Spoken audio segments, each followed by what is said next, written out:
పలికేనే మణితునకా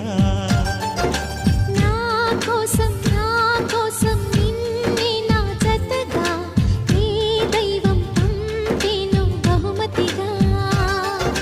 నిన్ను నన్ను కనవేసే ప్రేమే సాక్షిగా కన్ను కన్ను కలబోసే కలలే పండగ.